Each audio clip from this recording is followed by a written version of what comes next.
반갑습니다. 성민나라 성도 여러분. 오늘 민수기 27장 믿음의 행군 27일차 되겠습니다. 토요일 아침입니다. 이 토요일 아침에 이 방송을 보시는 분들은 정말 대단한 분들입니다. 만약에 점심에 보고 있다면 괜찮고요. 저녁에 보고 있으면 또 그것도 괜찮습니다. 그럼 오늘 아침에 보고 있다면 이 휴일 아침에 여러분에게 하나님의 은혜가 있기를 바랍니다. 자, 오늘 27일차 믿음의 행군 이제 얼마 남지 않았어요.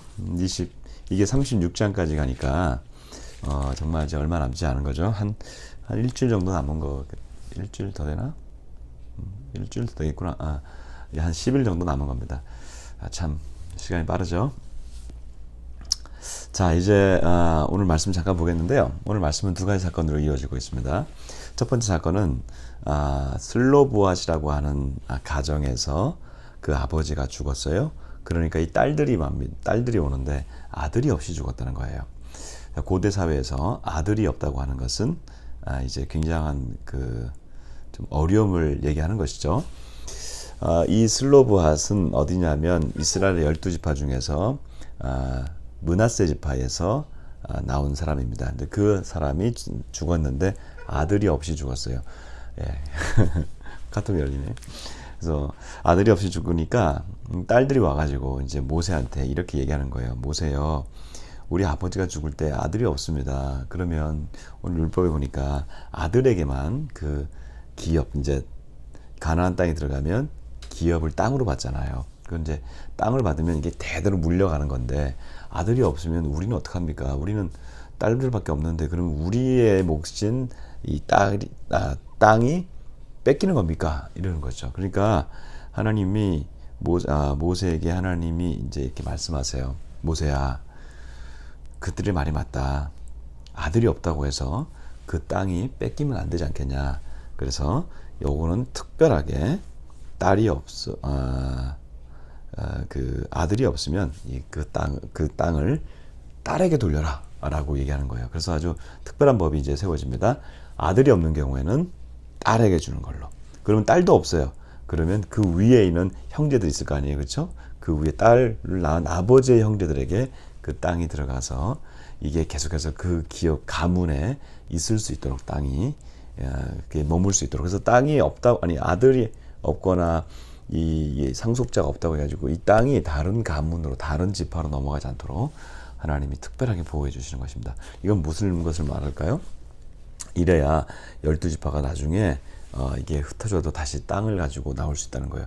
왜 이렇게 땅이 중요한 걸까요? 네, 땅은 자유예요. 이스라엘 백성들이 당시에 땅이 있어야 거기서 거류할 수 있고 땅이 있어야 거기 안에서 그 생산 활동을 할 수 있기 때문에 땅은 자유이고 땅은 생존의 기반이 되는 것이죠. 이 땅을 놓고 지금 이제 슬로보앗의 딸들이 이렇게 얘기한 겁니다. 이 결정은 매우 중요한 결정입니다. 자, 우리 또 한 번 또 얘기해 볼까요? 이제 그 다음 거 하나 보겠습니다. 그 다음 이제 사건은 뭐냐면 이제 모세가 그 가나안 땅에 들어가지 못하니까 하나님이 후계자를 세우세요. 자, 모세의 후계자 누구죠? 네, 모세의 후계자는 여호수아입니다. 여호수아를 세울 때 하나님이 왜 여호수아를 세웠을까? 여러 가지 얘기들이 있습니다. 어려서부터 하나님의 종 모세를 따라다녔다. 그래서 여호수아는 이미 좀 후계자가 될 사람이다라고 얘기하지만 저는 오늘 18절 이 장면이 가장 마음에 와닿아요. 왜냐하면 제가 한번 읽어볼게요.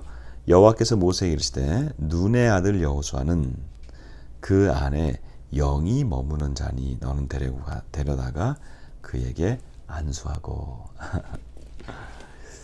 자, 여러분 이게 무슨 말인지 아시겠어요? 눈의 아들 여호수아, 아버지의 이름이 눈이에요. 이 눈이 아니고 그냥 눈이라고 하는 히브리어. 눈의 아들 여호수아. 그는 그 안에 뭐가 머무냐면 하나님의 영이 머문대요. 하나님의 성령이 머문대요. 하나님의 성령이 머무는 사람. 이 시기에 모세의 시기에 하나님의 영이 머무는 사람 흔치 않아요. 하나님의 영이 왔다가 가버리는 사람들은 많아요. 하나님의 영이 사울에게 임했다가 떠나면 사울은 악령이 임했어요. 그러니까 이 하나님의 영이 임하기가 쉽지 않은데 여호수아는 하나님의 영이 그 안에 머무는 자라. 저는요, 하나님의 영이 머무는 사람은 무슨 난관이 있어도 반드시 이겨냅니다. 제 경험이에요. 하나님의 영이 머무는 사람은 어려움이 오고 좌절이 와도 반드시 그것을 이렇게 꽝 뚫고 나가는 그런 능력이 있어요. 그게 자기 안의 능력이 아니라 자기 안에 계신 하나님의 영이 하나님의 영이 있기 때문에 그래요. 하나님의 영은 반드시 난관을 극복하게 하고, 기도하게 하고, 울부짖게 하고, 그리고 상황을 역전하여 화를 변하여 복이 되게 하는 전화위복의 역사를 우리 하나님의 영이 하십니다. 그게 내 안에 있으면 일어나는 거예요. 그래서 여호수아가 그 요단강을 건너게 되고, 여호수아가 여리고성을 무너뜨리게 되고, 여호수아가 가나안 남북을 다 중부까지 다 차지하게 되는 그 놀라운 능력은 바로 여호수아 안에 있는 하나님의 영을 그가 믿었기 때문에 그렇습니다. 하나님의 영이 머무는 사람, 오늘 여러분이 아침에 내 안에 일어났을 때 하나님의 영이 머물고 있는가 다시 한번 점검해 보십시오. 저는 아침마다 일어날 때 하나님과 이게 대화하면서 일어나거든요. 하나님, 제게 오늘 하나님의 영이 머물게 해주십시오. 또는 하나님, 이런 일들이 있는데 하나님 말씀해 주십시오. 그래서 하나님의 말씀이 이게 들려질 때가 많아요. 근데 들려지지 않으면 하나님, 저에게 말씀해 주십시오. 이렇게. 왜냐면 그때가 가장 세밀하게 하나님 말씀해 주시는 때거든요, 저한테는. 그래서 하나님의 영이 이렇게 저에게 말씀해 주시는 것을 굉장히 사모하고, 하나님 일어나게 해주십시오. 그리고 이 일이 반드시 정말 돌파되게 해주십시오. 특별히 요즘은 이렇게 교회 이전 우리가 하잖아요. 정말 신경 써야 될 게 많아요. 그럴 때마다 굉장히 기도를 많이 해요. 하나님, 이 일들을 하나님 앞에 올려드리니 일하여 주십시오. 여호수아 같은 사람, 자, 우리가 마치 지금 여리고를 무너뜨려야 되고 가나안 또 정복해야 되는 그 여호수아 같은 사람들인데, 하나님의 영이 머무는 그러한 공동체가 되길 바랍니다. 저도 그런 목회자가 되길 바라고요. 여러분도 그런 하나님의 성도들 되시길 바랍니다. 하나님의 영이 머물면 감당할 사람이 없습니다. 정말 감당할 사람이 없어요. 하나님의 영이 머물렀던 다윗, 사울의 그 10년간의 추적을 피하잖아요. 하나님의 영이 머물면 감당할 사람이 없어요. 여러분에게 그런 하나님의 영이 임하시는 역사가 있기를 선포합니다. 자, 오늘 또 기도하십시다. 오늘은 또 토요일이니까 내일 우리 주일을 위해서 기도하고요. 주일 예배가 영광스러운 예배가 되게 해달라고, 기름 부음이 있는 예배가 되게 해달라고. 제가 이제 그 주중에 우리 사역자들이랑 이제 분당에 가서 이제 분당에 있는 교회들을 좀 찾아보고, 또 사역자들과 그쪽 사역자들과 얘기를 좀 하면서 좀 확신한 게 좀 하나 있어요. 이렇게 해야겠구나라는 것을 확신한 것이 하나 있는데, 그게 뭐냐면 분당에 가면 그곳에서의 그 예배가 깊은 우물이 이렇게 솟아 올라와야 된다는 것이었어요. 분당을 놓고 이제 제가 요즘 기도를 하잖아요. 저희 교회도 왜 하나님 우리가 분당으로 가야 됩니까? 그 기도를 이제 하고 있는 중에 마치 이렇게 좀 황폐한 성이라는 생각이 좀 들었거든요. 화려하지만 황폐하다, 그리고 갈무급하다라는 생각이 들었어요. 우물물이 깊은 우물물이 터져 나와야지만, 명성은 화려하지만 그 안에서 목말라 하는 사람들이 좀 보입니다. 여러분, 우리가 분당에서 예배할 때에 목마르지 않냐는 그 예수 그리스도의 그 풍성한 샘물이 터져 나오는 예배가 되기를 우리가 이번 주일부터 기도하십시다. 그래서 하나님의 은혜가 넘쳐나는 예배, 사모하는 예배. 그래서 예배 하나로 우리 영혼이 회복되는 역사 일어나게 해달라고 기도하고, 그것이 지성소에부터 흘러나와서 이 제단을 흘러서 정말 이 전국을 적시는 그런 은혜가 있게 해달라고 기도하면 좋겠습니다. 내일 예배를 위해서 기도해 주시고, 성전이란다, 우리 예배당 이전을 위해서 기도해 주시기 바라고요. 그리고 오늘은 평안도를 위해서, 평양을 위해서 기도하는 날인데, 북한이 왜 그렇게 했을까? 제가 지난주에 그 대내용이라고 말씀드렸는데, 북한이 굉장히 좀 어렵습니다. 굉장히 어려운데 그 어려운 시기를 잘 지나가게 달라고 기도하고, 그런 기사를 봤어요. 제가 이제 굉장히 좀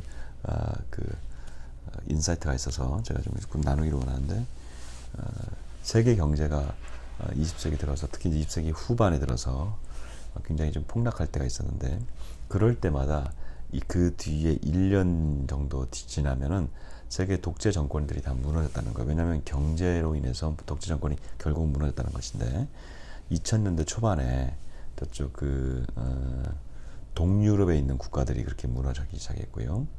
그 다음에 이제 2008년 그 어간에 그 세계 경제 위기가 한번 있었잖아요. 그런데 2009년, 2010년에 아랍의 봄이 있었습니다. 그래서 이쪽 그 이슬람권의 이 독재 국가들이 우르르 다 무너졌거든요. 이번에 코로나로 인한 이 경제 사태는 앞으로 이제 북한에 어떤 영향을 미칠지, 그래서 내년을 주목하라는 거예요. 저는 이게 하여튼 북한이 굉장히 지금 어려운 상황은 분명하고, 이것은 뭐 굳이 그런 뭐 도식을 들이대지 않아도 내년이 올해와 내년이 북한에게는 결정적 해가 될 것입니다. 이것을 놓고 좀 기도하면서 하나님이 새롭게 행하실 그 일들을 우리가 좀 보면 좋겠어요. 그것이 평화 교류로 막 또 즉각적인 평화 교류로 나오게 될 것인지, 아니면 또 새로운 여호와의 밤이 될 것인지 우리는 알 수가 없어요. 그러나 하나님의 전격적인 일들이 이루어지기를 한반도에서 기도했으면 좋겠고, 평양이 진짜로 평양, City of Peace, 그런 평화의 도시가 되기를 바랍니다. 자, 오늘은 또 아프리카를 위해서 기도하는 날이에요.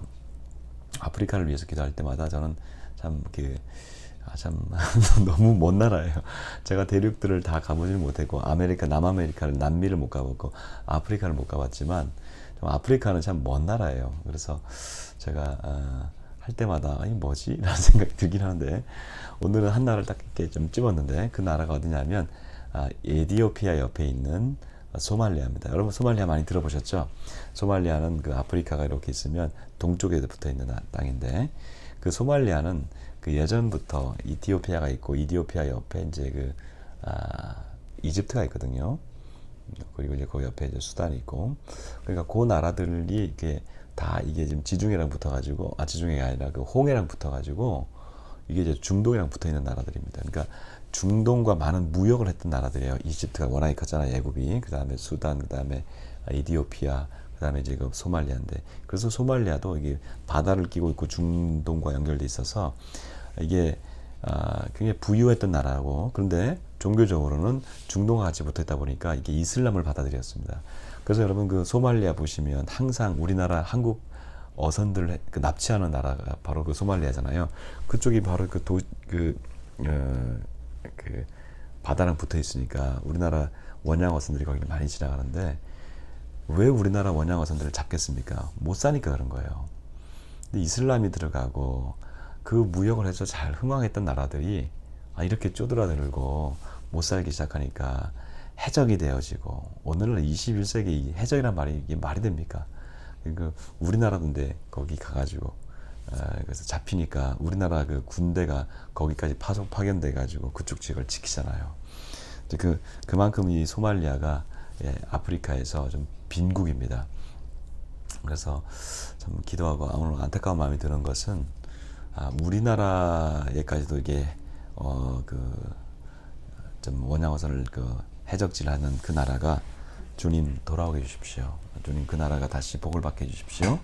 검은 대륙의 소말리아, 우리가 알지 못하지만 우리가 말로만 들었던 그 해적의 나라 소말리아가 주님 복음의 나라가 되게 해주십시오. 복음으로 또 바뀌는 역사 있게 해달라고 기도하십시다. 자, 오늘 특별히 코로나를 위해서 또 한 번 더 기도해야 될 것 같아요. 내일 예배가 코로나인데, 지금 우리 관악구에 또 이 많은 분들이 또 걸렸어요. 뭐 가까운 청정동도 걸리고. 그래서 이제 또 마음이 좀 쫄깃쫄깃해집니다.